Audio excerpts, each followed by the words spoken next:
The rain tapped gently against the tall windows of the mansion, a mansion that stood like a castle at the edge of the city. Inside, silence stretched across its endless rooms, broken only by the steady hum of machines and the distant ticking of an antique clock. In the master bedroom, Victor Albright, a man whose name often appeared in across his grand four-poster bed, he wasn't sleeping. He hadn't really slept in years. To the world, Victor was a man who had everything: wealth beyond imagination, luxury cars, art that hung like treasures in museums, and a home so vast that he rarely saw half of it. Yet in the deep quiet of his nights, when no one was watching, he felt nothing but a hollow ache inside. His fortune had bought him every material thing he could desire, but not companionship, not laughter, not warmth. His wife had passed away years earlier, leaving him with only echoes of memories. His only son had grown distant, chasing his own life abroad.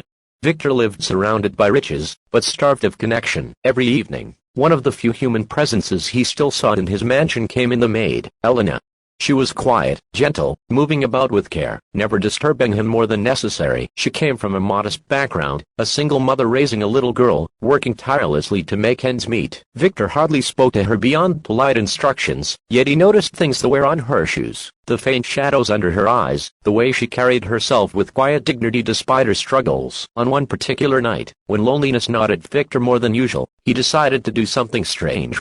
He would pretend to sleep, while Elena came in to clean. He didn't know exactly why, maybe curiosity, maybe boredom, but some instinct told him that behind her silence there might be something he had never noticed. The door opened softly, and Elena slipped inside, carrying her small basket of supplies. She moved delicately, almost as though the mansion itself might shatter under too much noise. She dusted, she folded, she arranged, and then, as she approached the side table near Victor's bed, she paused. He felt her presence, close enough that he could sense the warmth of another human being near him. He kept his eyes closed, his breathing slow, convincing enough to pass for sleep. That was when he heard it. A whisper. "Senor Albright, I don't know if you can hear me," she murmured in a voice so soft it was almost a prayer. "But thank you. Thank you for giving me this job. My little girl had dinner tonight because of you." She laughed for the first time in days. "You don't speak to me much, but I know you are kind. I pray for you every night, that you are not as lonely as you look." Victor's chest tightened. No one had prayed for him in years. No one had spoken to him with such unpolished, genuine gratitude. He lay still, his eyes burning with tears he forced himself not to release. Elena continued, her voice trembling slightly. "Sometimes I wish I could tell you that your home may be grand, but it feels empty. You deserve more than silence, sir. You deserve to smile again. I hope one day someone gives you the kindness you've given me, even if you don't realize it." Her words slipped into him like light breaking through a long-closed window.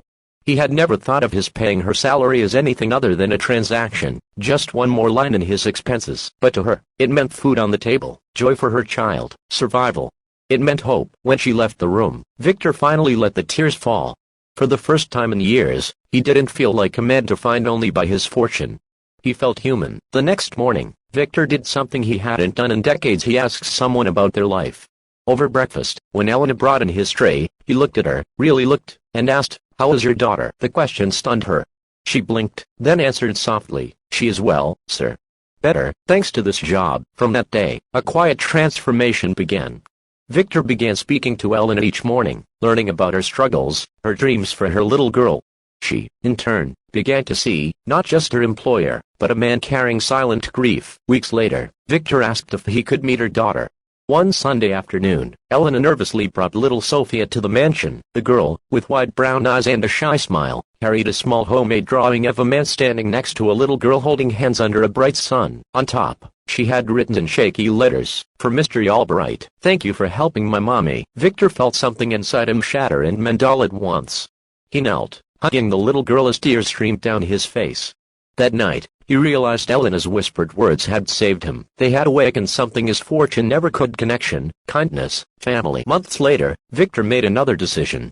He set up a trust fund for Sophia's education, ensuring that the little girl who once went hungry would never again be held back by circumstance. He began inviting Elena and her daughter to share meals in his vast, empty dining room, filling it with laughter it hadn't known in years. The millionaire who once lived surrounded by silence had found a family in the most unexpected way through the whispered gratitude of a maid who thought he was asleep. And sometimes, late at night, Victor would sit by the window, listening to the rain, and whisper his own prayer of thanks for the kindness that had reached him when he needed it most. Because true wealth, he realized, wasn't in the walls of his mansion or the numbers in his accounts. It was in the voices, the laughter, and the love that now echoed within them. And to anyone listening to this story, may you remember that even the smallest whisper of gratitude can change a life forever. If this story touched your heart, don't forget to subscribe for more stories that remind us